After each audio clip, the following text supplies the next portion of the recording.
ఈరోజు మనం Photoshop CC వర్షన్లో image మెనూలో కంటిన్యూషన్ క్లాస్ గురించి డిస్కస్ చేసుకుందాం. ఇక్కడ వచ్చేసి మనకు ఇక్కడ వరకు నేర్చుకున్నాం కదండి. ఇక ఇమేజ్ సైజు వీటి గురించి తెలుసుకుందాం.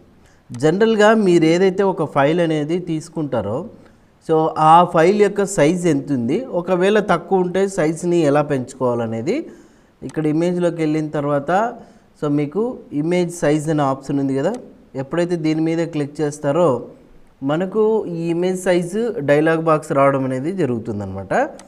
సో ఇప్పుడు ఇక్కడ చూస్తున్నారు కదా, ఈ బాక్స్లో చూడండి, ఇది size, actual size. Original size వచ్చేసి 1792 పిక్సెల్స్ ఉంది, హైట్ వచ్చేసి 1024 ఉంది, రెజల్యూషన్ వచ్చేసి 96 ఉంది. ఒకవేళ ఈ ఇమేజ్కి రెజల్యూషన్ పెంచుకోవాలనుకుంటే ఇక్కడ పెంచుకోవచ్చు.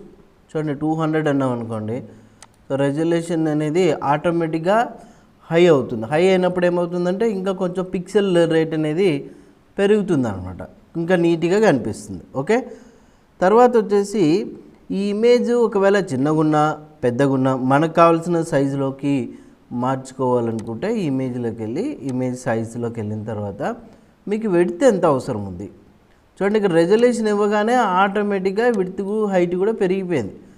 సో నాకు ఇప్పుడు విడ్త్ వచ్చేసి ఎంత ఉండాలంటే ఒక 1080 ఉండాలా, తర్వాత వచ్చేసి ఒక 720 ఉండాలా. చూడండి ఇక్కడ ఓకే బటన్ని ప్రెస్ చేయగానే ఆ ఇమేజ్ ఆ సైజుకి వచ్చేస్తుంది. అంటే నేను ఇప్పుడు ఎన్లార్జ్ చేసుకోగానే ఈ రకంగా వచ్చేస్తుంది అన్నట్టు.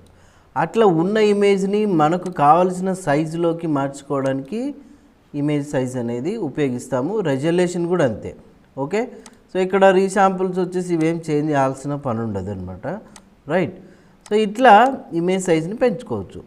అదే మాదిరిగా ఇక్కడ క్యాన్వాస్ సైజ్ అని చూడండి. క్యాన్వాస్ అంటే ఇప్పుడు ఆ ఇమేజ్కి చుట్టుపక్కల కార్నర్లో కావచ్చు, లేదంటే మొత్తం పైన కావచ్చు, కింద కావచ్చు, సైడ్లకి క్యాన్వాసింగ్ సైజ్ పెంచుకోవాలా తగ్గించుకోవాలనుకుంటే ఇక్కడ క్యాన్వాస్ సైజులోకి వెళ్తే ఇందులో జనరల్గా ఇమేజ్ సైజు విడ్త్ ఇక్కడ చూపిస్తుంది మీకు కదా. ఇక్కడ యాంకర్ పాయింట్స్ వచ్చేసి ఇందులో చూడండి మనకు లెఫ్ట్ సైడ్ మిడిల్ చూడండి, corner, top corner, bottom corner. So bottom centre, top centre ఉంది కదా. ఇప్పుడు నాకు ఓన్లీ టాప్లో ఇక్కడ క్లిక్ చేస్తున్నాను. నేను టాప్లో క్లిక్ చేసిన తర్వాత సైజ్ వచ్చేసి ఇక్కడ హైట్ ఒక 500 పెట్టాను. చూడండి ఏం డిఫరెన్స్ అనేది తెలుస్తుంది. ఓకే బటన్ ఎప్పుడైతే ప్రెస్ చేస్తామో ఇక్కడ ప్రొసీడ్ క్లిక్ చేయండి. కిందిది కట్ అయిపోయి టాప్లో ఇది మాత్రం వచ్చింది చూసారా. Ctrl+Z వాడిన ఇమేజ్ క్యాన్వాస్ సైజ్. ఇప్పుడు బాటంలో క్లిక్ చేస్తున్నా, ఇక్కడ అదే 500 ఉంచుతున్నాను. ఓకే బటన్ ప్రెస్ చేస్తే ప్రొసీడ్ క్లిక్ చేస్తే చూడండి బాటంలో ఇంతవరకు వచ్చేస్తుంది.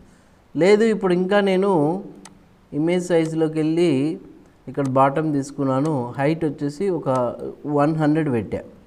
చూడండి ప్రొసీడ్ మీద క్లిక్ చేస్తే బాటంలో ఏదైతే ఉందో ఆ 100 సైజ్ మాత్రం క్యాన్వాసింగ్లో వస్తుందన్నమాట.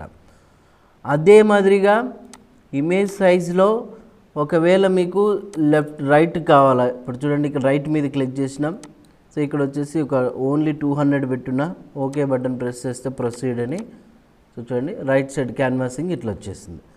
అలా నాకు కార్నర్లో కావాలనుకున్నప్పుడు మనం ఏం చేస్తామంటే ఇమేజ్ సైజు క్యాన్వాస్లోకి వెళ్ళి ఈ కార్నర్ మీద క్లిక్ చేసి రెండింటిని మీరు సో ఇది 230 పెంచుకున్నాం. చూడండి ఈ రకంగా డిస్ప్లే అవుతుంది కార్నర్ బేస్ మీద. ఓకే, ఇట్లా సిచ్యువేషన్ బట్టి మీరు క్యాన్వాసింగ్ సైజ్ అనేది సెట్ చేసుకుంటారు. తర్వాత ఇమేజ్ రొటేషన్ ఇప్పుడు మామూలుగానే ఉంది మనకు. ఇమేజ్ రొటేషన్ 180 డిగ్రీస్ అంటే చూడండి పూర్తిగా రివర్స్ అయిపోయింది. మళ్ళీ 180 డిగ్రీస్ అంటే నార్మల్గా వచ్చింది. అదే ఇప్పుడు 90 డిగ్రీస్ క్లాక్ వైజ్ అంటే ఇట్లా వచ్చేస్తుంది.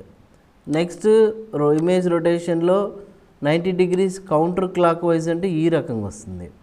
తర్వాత వచ్చేసి చూడండి ఆర్బిటరీ టైప్లో కావాలో ఎంత కావాలో మీకు ఒక 30 డిగ్రీస్ కావాలనుకున్నాం క్లాక్ వైజ్, చూడండి ఈ విధంగా మూవ్ అయింది.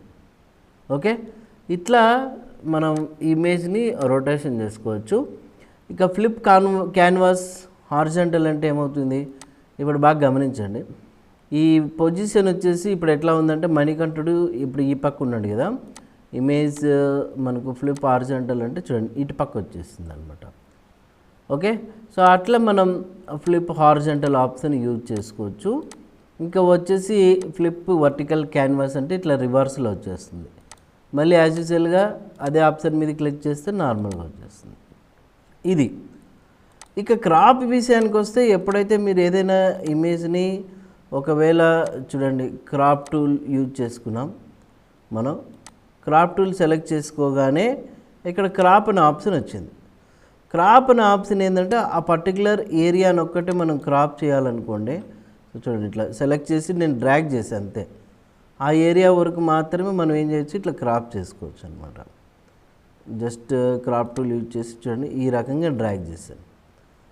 ఇట్లా మనం ఎంటర్ కొడితే ఏమవుతుందంటే అదొక్కటే మనకు క్రాప్ అయిపోతుంది. ఈ రకంగా క్రాప్ టూల్ అనేది ఇక్కడ యూజ్ చేసుకో. ట్రిమ్ ఆప్షన్ ఏంటంటే ఇక్కడ పర్టికులర్గా so pixels top pixel colour చూడండి ఎంత ఉండాలి ట్రిమ్లో, టాప్ బాటమ్ ఇవన్నీ ఆటోమేటిక్గా ఉన్నాయి కదా. ఓకే బటన్ ప్రెస్ చేస్తే ఏమవుతుందంటే అదొక్కటే మనకు ట్రిమ్ అవుతుంది. కానీ ఇప్పుడు మనం ట్రిమ్ ఆప్షన్ యూజ్ చేసి చూడండి బాటమ్ రైట్ పిక్సెల్స్ అది కూడా ఓన్లీ టాప్ లెఫ్ట్ తీసేసినాం. ఓకే అంటే ఆ కింద ఇమేజెస్ మాత్రమే ట్రిమ్ అవుతాయి అన్నమాట. ఓకే, అట్లాగే ట్రిమ్ ఆప్షన్ అనేది యూజ్ చేసుకోవచ్చు. ఇక నెక్స్ట్ ఏంటంటే ట్రిమ్ ఇవన్నీ ఆప్షన్ యూజ్ చేసినప్పుడు రివీల్ ఆల్ అనేది వస్తుంది, తర్వాత చూద్దాం. డూప్లికేట్ అంటే ఏం లేదు, ఇప్పుడు నాకు దీన్ని చూసుకుంటూనే నేను ఇంకొక వర్క్ చేసుకోవాలనుకున్నప్పుడు ఇదే ఫైల్ని నేను ఏం చేసుకోవచ్చు అంటే డూప్లికేట్ చేసుకోవచ్చు అనమాట. ఎట్లా అంటే ఇమేజ్లోకి వెళ్ళి డూప్లికేట్ ఇమేజ్ అన్నాం అనుకోండి, ఆ ఇమేజ్కి ఏదో ఒక పేరు అయితే పెట్టుకోవచ్చు. పెట్టుకొని ఓకే బటన్ని ప్రెస్ చేస్తే చూడండి అది డూప్లికేట్ వచ్చింది. ఇక్కడ చూస్తున్నారు కదా, ఇది ఒక ఇమేజ్ ఇది ఒక ఇమేజ్ అనమాట. అట్లా మనం డూప్లికేట్గా సెట్ చేసుకోవచ్చు. తర్వాత ఇదే ఇమేజ్లో అప్లై ఇమేజ్ అంటే ఏమవుతుందంటే మీరు ఏదైనా ఫ్రీ ట్రాన్స్ఫార్మ్ కానీ తర్వాత ఇట్లా అప్లై చేసినప్పుడు ఆ పర్టికులర్ ఇమేజ్కి ఇక్కడ లేయర్ బ్యాక్గ్రౌండ్స్ తర్వాత ఛానల్ ఏది కావాలో, రెడ్ కావాలా లేకపోతే గ్రీన్ కావాలా, చూడండి బ్లూ కావాలా, బ్లెండింగ్లో మీకు ఏ టైప్ కావాలా, సో ఇది సెట్ చేసుకోవచ్చు. ఒపాసిటీ మాస్క్లో కావాలనుకుంటే మాస్క్లో బ్యాక్గ్రౌండ్ ఏది ఉండాలా, బ్లూ కావాలనుకుంటే మాస్క్లో బ్లూ పెట్టుకోవచ్చు.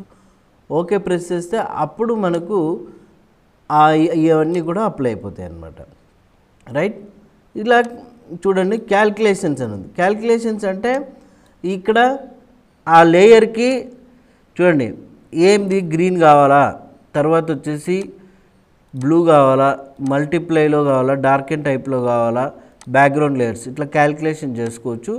ఇది మనకేం పెద్దగా అవసరం ఉండదు, జస్ట్ మీకు ఓన్లీ తెలుసుకోవడానికే. ఇవన్నీ కూడా ఈ కొత్త ఆప్షన్స్ వచ్చాయి కాబట్టి ఇది సిచ్యువేషన్ బట్టి యూజ్ చేస్తారు.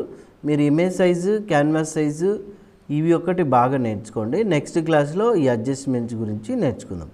రైట్, మరి ఇట్లాంటి అప్డేట్స్ కోసం మన ఛానల్ వెంటనే సబ్స్క్రైబ్ చేయండి, లైక్ చేయండి, షేర్ చేయండి. Thank you.